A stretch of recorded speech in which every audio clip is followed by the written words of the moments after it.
The Protectors of the Wood Adventure Series. Join our story of misfit teenagers as they struggle to save our world from climate change. Remember that everyone can make a difference and every action counts. And please subscribe to our YouTube channel, The Protectors of the Wood Adventure Series. Episode number 92. A Conference in the Dark of Night. You know it's hard to keep going when it hurts so much to live. You know it takes so much more than all you've got to give. Reach for me, 'cause I'm all out of strength today. Please show me the way. Please show me the way.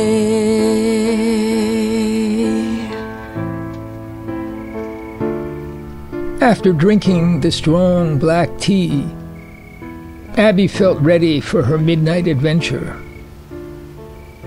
She kept checking her pocket for the key to the ancient back door of the churchyard, a key she had discovered through persistent detective work. Oh, I hope Phoebe isn't badly injured. And is there any chance she could be arrested for defending me and breaking Bob Bentley's arm? Dr. Baez said he'd been admitted to the hospital. And why do people think George is in danger? It must have something to do with him using his journalism job to spy on the Milton Morphy crew, always hanging around the newspaper office and those benches out front. The minutes ticked by. Abby was fairly certain that someone would be watching from the bench across the street. So she climbed out the back window and was just a dark shadow obscured by the row of apple trees. The moon was sending a silvery glow to the earth below that glimmered on the branches and the high churchyard wall. The night was still, the song of the crickets the only sound. She crawled between the hedge and the wall and pushed up through the leaves and crossed the mulch pile to Tiny's path along the wall. In a moment, she entered the secret place. The owl called hello to her, soft but clear. This owl is my friend already. Everything is okay. She slipped the key into the lock, turned it with a faint click, and then leaned against the wall, listening patiently. Faint animal noises and the breeze in the leaves made a kind of music. And then she heard steps, the faint crunching of shoes on dirt and leaves. It's more than one person. I should have left the door locked. Abby moved back a few steps, ready to run. The steps came closer and then stopped. Seconds ticked by. Abby! Abby! Are you there? It's Phoebe's voice. She opened the door, and Phoebe burst in with George on her heels, colliding with Abby in the dark. Phoebe! George! Abby! Is it really you guys? Is everything okay? Oh, I'm so happy. It's all fine. Everything's good. Just be quiet. Abby locked the door and signaled for them to follow. Up the path they went in single file, Abby held the thorny branches out of the way, looking back to see Phoebe limping slowly up the dark and uneven ground, her right leg stiff at the knee. George followed close behind. As they entered the mulch pile, the sky opened up, and the moonlight glowed on their faces. Abby led them to a flat, dry surface of leaves near the door of their little fort. They sat down cross-legged, making a small triangle, and looked at each other. Phoebe, you saved my life last night. I want you to know how much I owe you. It was all my fault. I'll always remember the way you... Abby couldn't find the words. Phoebe embraced her and whispered in her ear, "It's okay. I wanted to do it. I would do it again." Phoebe pulled her head back and looked Abby in the eyes. "You saved my life in a different way. I was lost, and now I've got a path to follow if I don't mess up." I'm your friend forever. Abby became aware of George, looking on at this emotional scene, and shifting back away as if he were an intruder. On almost every occasion they met, Abby's heart went out to him. She could instantly sympathize with his identity as an unwanted outsider, always on the margin of his friendships and loves. It was Abby's identity too, and they recognized each other. She turned and pulled him closer by the shoulders, and then held his hands. George, I'm so happy to see you. But aren't you taking a big risk coming here? With this business of being a spy? They'll take revenge, like they've tried with me. George stared at Abby as if hypnotized. Phoebe leaned forward and whispered, "That's one big reason we're here. Something unexpected happened. George, you tell it." Shh. Don't start talking normally. It's so quiet. Our voices will carry. George shook off the magic of the situation and collected his wits. I'll make this as short as I can. But you should know from the start, we've got to make a decision tonight. Abby saw his confidence come back as he spoke. Go for it. Well, this morning, on my way out to church, Jerome Peabody was waiting on the sidewalk and immediately came up to me, saying, "We need to talk about what he called a very sensitive job." George took a deep breath.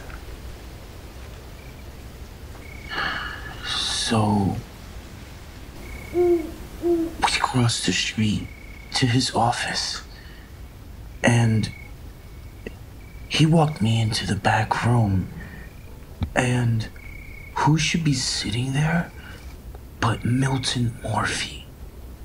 We shook hands, and Peabody pulled a chair up for me, and he said something about a problem,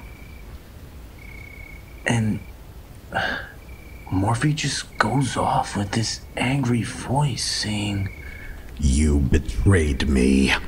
You sold my photos to the enemy. You can't be trusted. I'll soon deal with you accordingly." I told him I had the photos they asked for, right there in my camera. I had given Freddie Baez a different set of photos. Morphe said in his scary voice, "That was a big mistake. A mistake you'll regret for a long time." The world's closing in on me. It's gotten so that I can't see my star no more. My God, no more of these closing doors.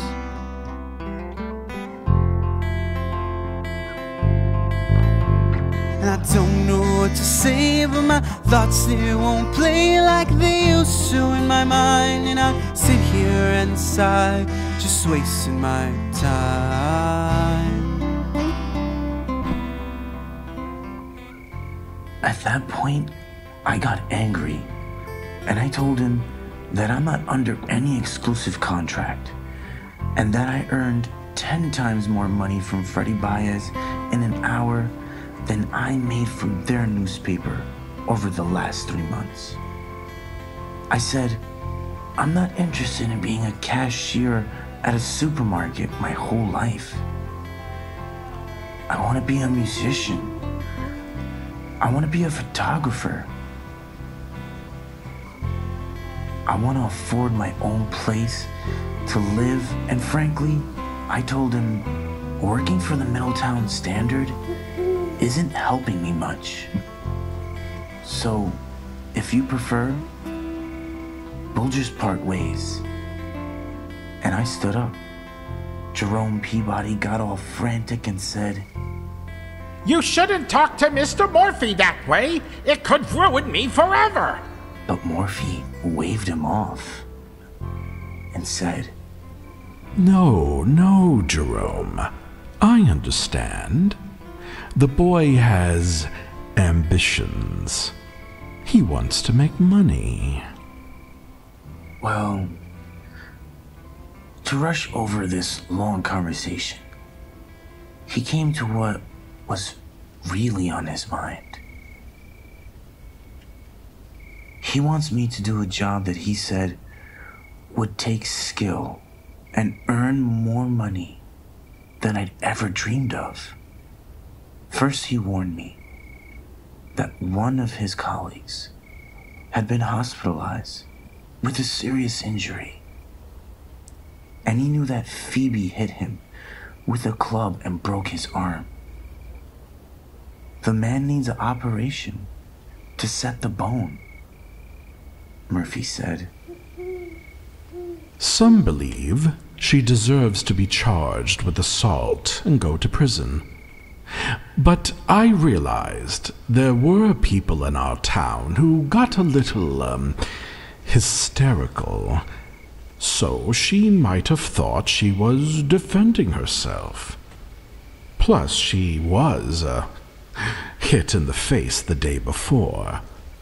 So, I'm willing to be generous, give her the benefit of the doubt, and leave the situation alone. So, Morphy goes on to say that the police are trying to identify the people who became hysterical, the people who thought magic had caused the car accidents and blocked off the streets and the storm, and most of all, the people who went to the abandoned house in search of a witch. So, Morphy said, I'd be willing to make an informal agreement. I'll overlook the incident entirely if Phoebe and anyone else involved, Abby, Jeremy, Reverend Tuck, Dr. Bear, will also agree to do the same. Nothing written, mind you. And if you're so foolish as to tell anyone except the parties concerned, or mention my name at all, you'll be very sorry. I can promise you that. It was really tense. I couldn't come up with a word to say, and Morphy just stares at me and says, Well, I'm waiting. Finally, I had an idea. I realized that, without saying it outright, he wanted me to act as a go-between in this conflict. So, I told him that I'm not a lawyer, but I do try to behave as a friend in an honorable way. And while I won't accept any money for this job, I'll do it as a favor to help everyone involved. He replied that this could be a big step for me and wanted a report by tonight. I said it was impossible, but maybe tomorrow afternoon, and he agreed, as if that was a big concession. But I began to think of some problems, and I had the nerve to ask how anyone could be sure that the other would stick to the agreement. And here, Morphe told me something interesting. He said, I've pondered that issue and realized that both sides could more easily defend against an accusation than be successful as the accuser. Don't forget, it would have to be proven beyond the shadow of a doubt. He also said that any trial would badly hurt both sides, no matter what the outcome. And since he believes we're too naive to have thought of these things by ourselves, he's doing us a favor by letting us know. George stopped and looked at Abby. That's such a relief. I agree with anything that keeps Phoebe out of court. Phoebe hugged her. There's another part you should hear. Remember, George? You asked if this is a sort of general truce, or just an agreement not to go to court. Oh, yes. Morphe got friendly and said, You're smarter than I thought. We can work together, you and I.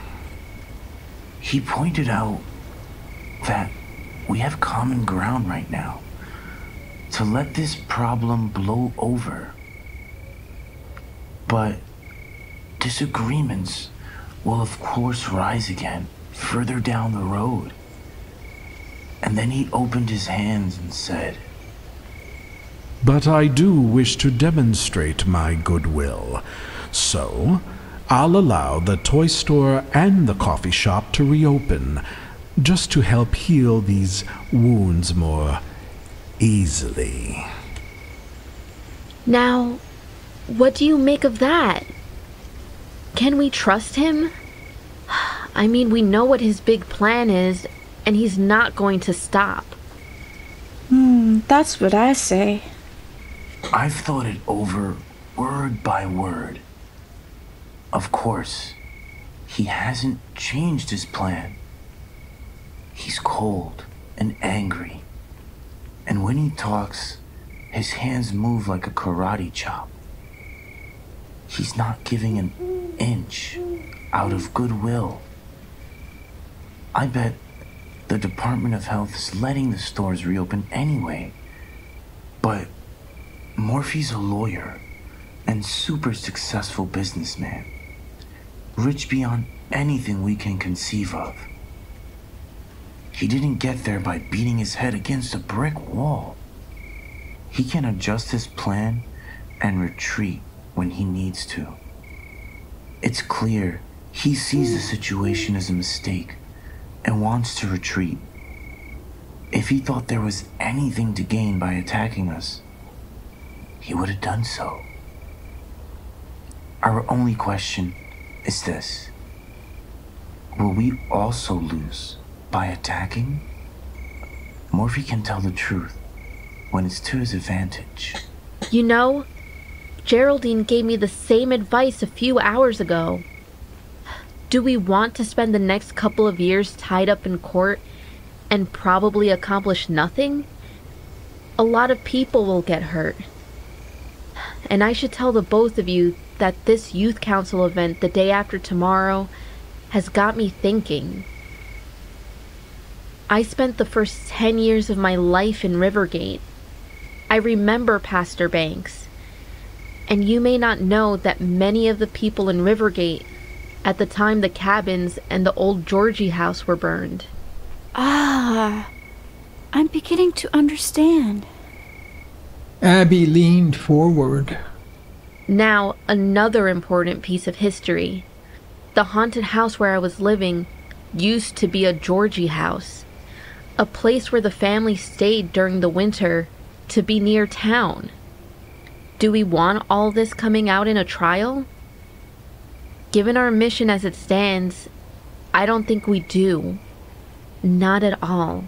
Suddenly, they heard an unmistakable snap, the sound of a breaking stick. The noise came from the other side of the churchyard wall. They all froze, listening. What was that?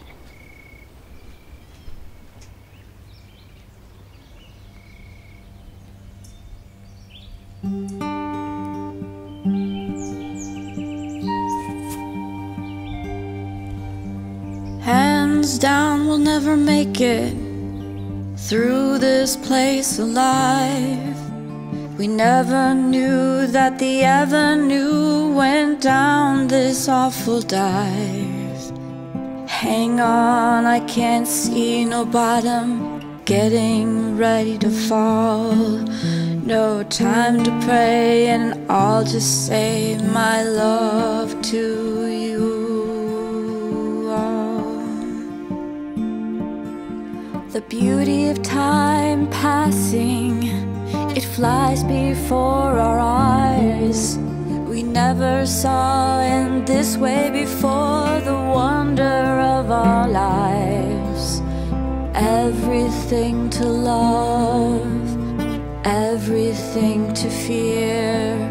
It's planet Earth in the universe, and nature lives here. Give us a chance, we'll never forget the truth we're seeing now. We'll fight for this world on and on, deep into the great beyond. There's everything to love, everything to fear. It's planet Earth in the universe, and nature lives here.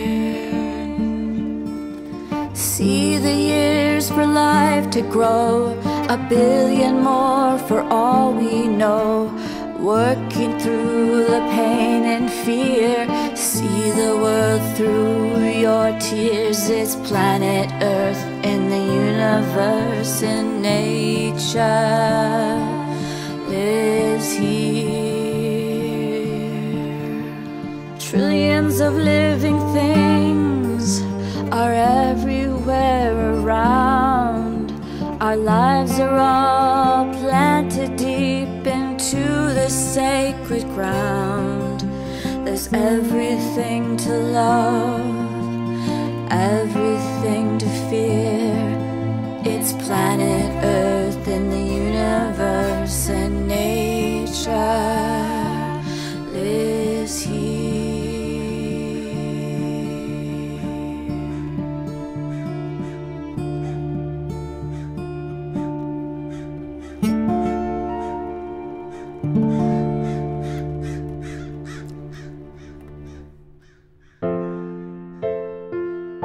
Thanks for listening to the Protectors of the Wood Adventure Series. Find all our projects on protectorsofthewood.com. And support us on Patreon at Protectors of the Wood. And to all the eco warriors out there, remember that everyone can make a difference and every action counts.